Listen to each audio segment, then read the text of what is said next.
people reading it. Okay, Ellen Suttle does the Sheridan Happy Seniors, and they do a lot of good work over there.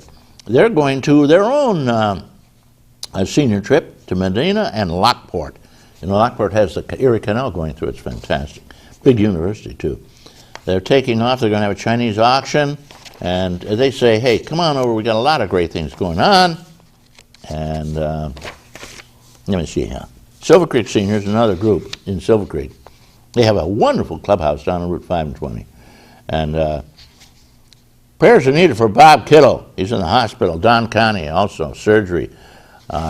Everybody has some sort of a thing going on. I'm going to have my scope done. Don't forget to have your colonoscopy done, because it will save your life if you, yeah, I know, we have to drink that stuff, but no problem. It's over in a day, you know.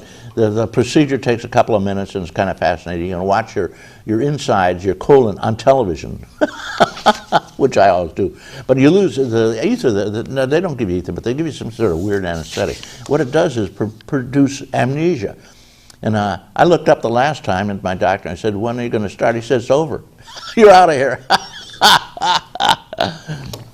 The October group over there meets at noon at the Colony for lunch and installation. Next meeting, October 18th. Jane Parker doing the honors in Silver Creek, New York. They tell me my time is up for the news. I've got one or two more. Nope. All right. News is up. No more time. Public service announcement. This is for you. Here you go. I think. There we are. We're all different. Red Raiders. The Bears. Republican. Democrat. African. Classical. Despite our differences, we're all the same. We invite you to be a part of the change. Give to the United Way campaign and help make a difference in the lives of so many. Live united. Live united. Live united.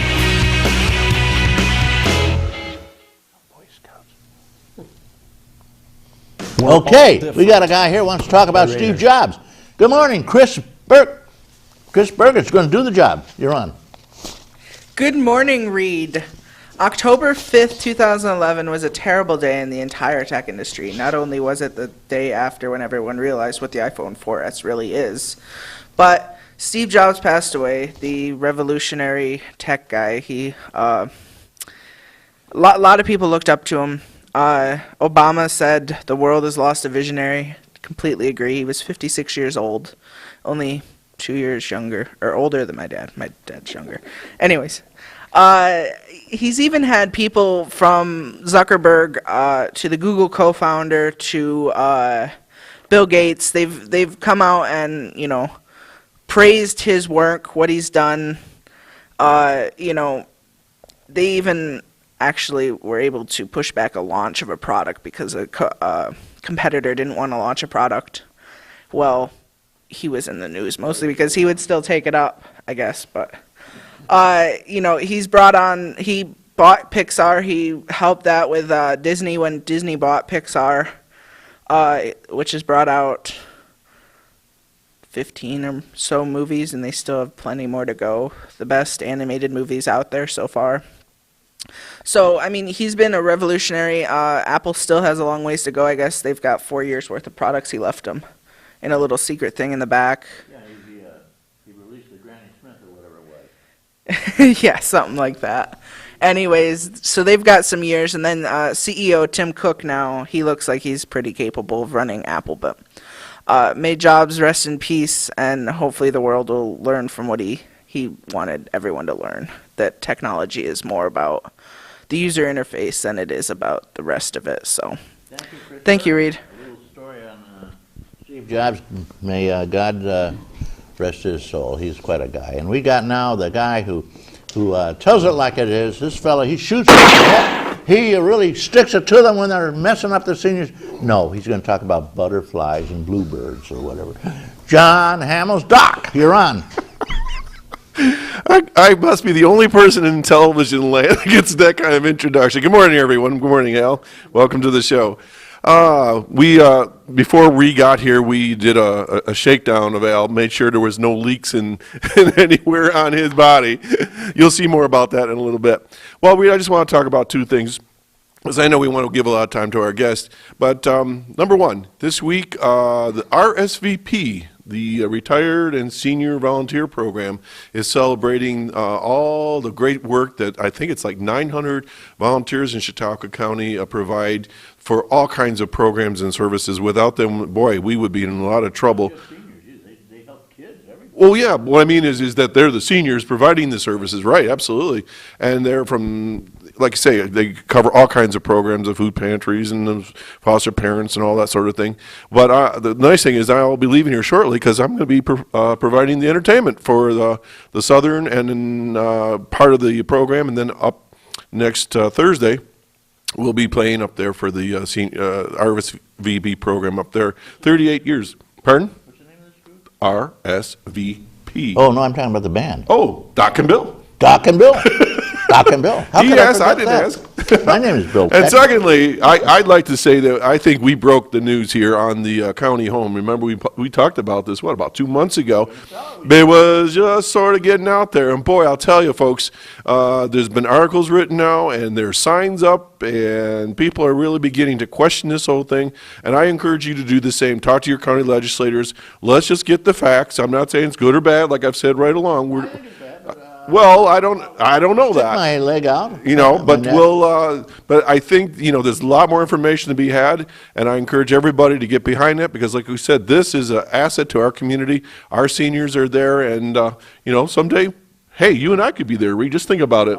We could do the senior Well, show. sure. Well, I see ads all the time on television for the county home, but they have a waiting list as long as your arm. Right. I don't know why they're advertising for new customers. I don't know. I think there's something afoot, Something's John up. Hamels. All right, well, anyways, you heard it here. I think first, keep your eye on the county home, because that's something we're all concerned about. Back to you, Reed. Okay.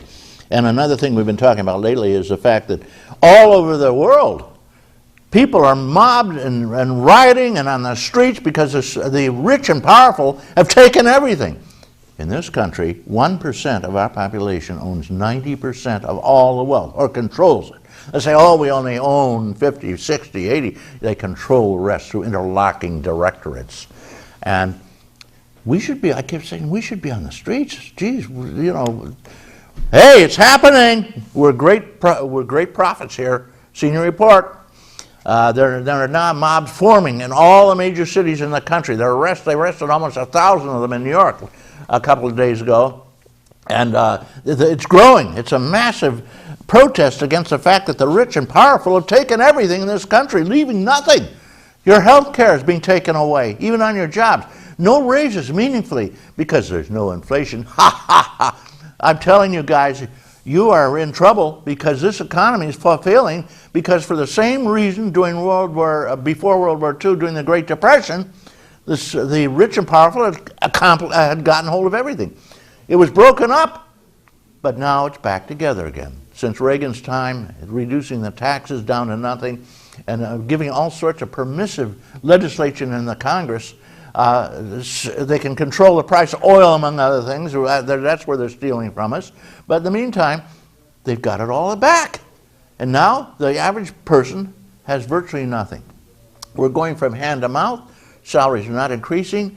You're getting no health care, no vacation. They're cutting back on vacation and sick time. They're cutting back on your, forget any kind of retirement. You have Social Security. Well, they're taking that away. We're down to 40% of what we used to get for our dollar. You're getting 40 cents worth now from what you got 10 years ago. Yeah. Check it out at the supermarket. If you bought a basket, it cost you $1. It costs you 40 cents. Today, the same basket costs $1 because of inflation and the fact that they have these phony figures, the so-called core inflation, which is laughable. Congress says, well, according to our phony figures, core inflation, there is no inflation. You don't get any COLA to speak of, or you get 1%. We've lost everything, guys. Your Social Security isn't going to buy a hill of beans in a couple more years at this rate. And no COLA now. Well, we haven't got the money. $8 trillion trust fund, where is it? Oh, there's no inflation. Who's kidding who? You go to the supermarket, tomatoes are over $2, sometimes $3 a pound. These are things that used to be 29 cents a pound very recently. enough said. If you disagree with me, call in, but I've never had a call yet. We got a program going here. Great program. We're going to talk about organic food. And I've got with me a specialist in this. That's not where he really makes his dough. He happens to be a highly paid, very knowledgeable consultant, business consultant on South African business, and he flies all over the world. But when he's home, he weeds his garlic. And Al Ram, let me introduce you. Good morning, Al. Good morning, Reed. Where are you from? Where'd you come from? Well, from Westfield, believe it or not. Yeah. Born and raised there? Yeah, born and raised. Just like me? Born in Buffalo, raised in Westfield. Yeah, well, most of us, they were born around a local hospital, and hauled in before your eyes were open, you know. So you're still That's born right, in yeah. Westfield, really. So you live on a hilltop farm somewhere. Where is that? Yep, place? we're over in Sherman, between Sherman and Westfield. You know, not too far from that Crossroads Farm Market. Okay. We're right up the road from there, Lyons Road and Used Dead to be End a Road. sawmill there. There's a sawmill actually right up on the road before you get to Lyons Okay, Road. they yeah. moved the sawmill up. That's right, it was right just down near after the it. creek once upon a Whatever. time. Yeah, and it was down at the foot of the hill. And Yep. They, I assume probably it's been there so long they used water to power it. One time, Yeah. the creek goes by there, and I still remember going up there, and they had these huge saws. Oh, unbelievable. Well, they moved it up the street. They're on Sherman Road now. Right, exactly. And the bridge is out, just incidentally, upgrade your GPS, because if you ever want to come in that direction, the old GPSs will take you the wrong way, and suddenly you'll be at Chautauqua Creek and can't go any further. How long is that bridge going to be out? They've been working on it for like 3-4 months. I think it's been out, the bridge actually across Lyons Road at Chautauqua Creek has been out for 30 years. Oh, yeah, well, of course. Yeah. The one at the end of Lyons Road. That's now- Which used to go all the way over to Mayville. Yeah. Well, like a lot of bridges in Westfield, it's in Westfield, when the bridge goes out, they just put a sign up, stop.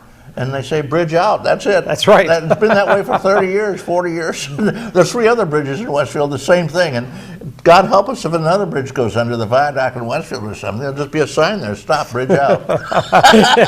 Figure your own way around. I'm kidding. Westfield actually is pretty good, although there are at least 4 bridges in Westfield that have been out for years with that little stop bridge out. God help you if you go on, you know. Okay, Al. Now, you're on this beautiful farm up there, which wasn't a farm, it was just a wilderness until recently. And then what'd you do? Well, we started raising garlic about 10 years ago as a hobby. What, you got some garlic? Yeah, we've Show got people what it looks like. Well, we got a few different kinds here. I got my little prop here, my little bag of garlic. Everybody's scared to death of it, And that's elephant garlic, Which is very mild. which is a very mild garlic.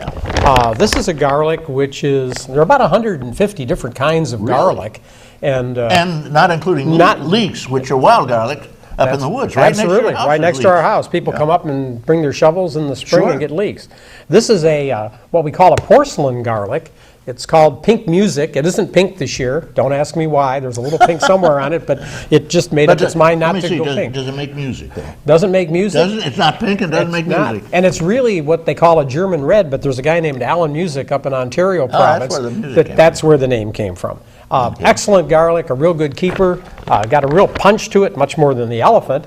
Then this little guy is called Spanish red or Spanish roja, and that's acknowledged to be probably the truest tasting garlic that exists. Okay. Every year people do these taste contests, sort of like wine tasting. They do garlic tasting, and this guy here, he tends to win the competition every year. We no kidding. Yeah. And, What's it called again? It's called Spanish roja. It's Red. It's Is it red. Roja's red. The outer husks on it or bulb wrappers are red when you get them out of the field, or a reddish purple. And then when it dries out, but if you open it up, it's got kind of a creamy red color on the inside. And a very outstanding flavor garlic. The downside is, and our food industry doesn't like this, is that it will only last till about Christmas time. Oh, really? And then it goes off. Whereas this guy and this guy will last the better part of a year if it's stored properly. And then this guy is from, actually, this is from the Republic of Georgia. Yeah, It's the garlic we that's grow. in Russia, right? Or That's somewhere right, near in Russia. It's called Red Russian Tosh, T-O-S-H, or T-O-C-H. And it's got a little bit of a red in it there, you can see. Oh, yeah. And this actually, even though it's a very gnarly, kind of rough-looking garlic, this garlic probably comes in second in taste contests. Really? Yep, and this is what we call a soft neck. It has a soft neck to it. It's a group of garlics called the softnecks. This is the common kind you find in the stores, grown in California. They only grow softnecks. These are hardnecks, and they like this cold climate, and that's why Ontario province and Western New York probably have some of the best tasting garlic in the country. Well, you must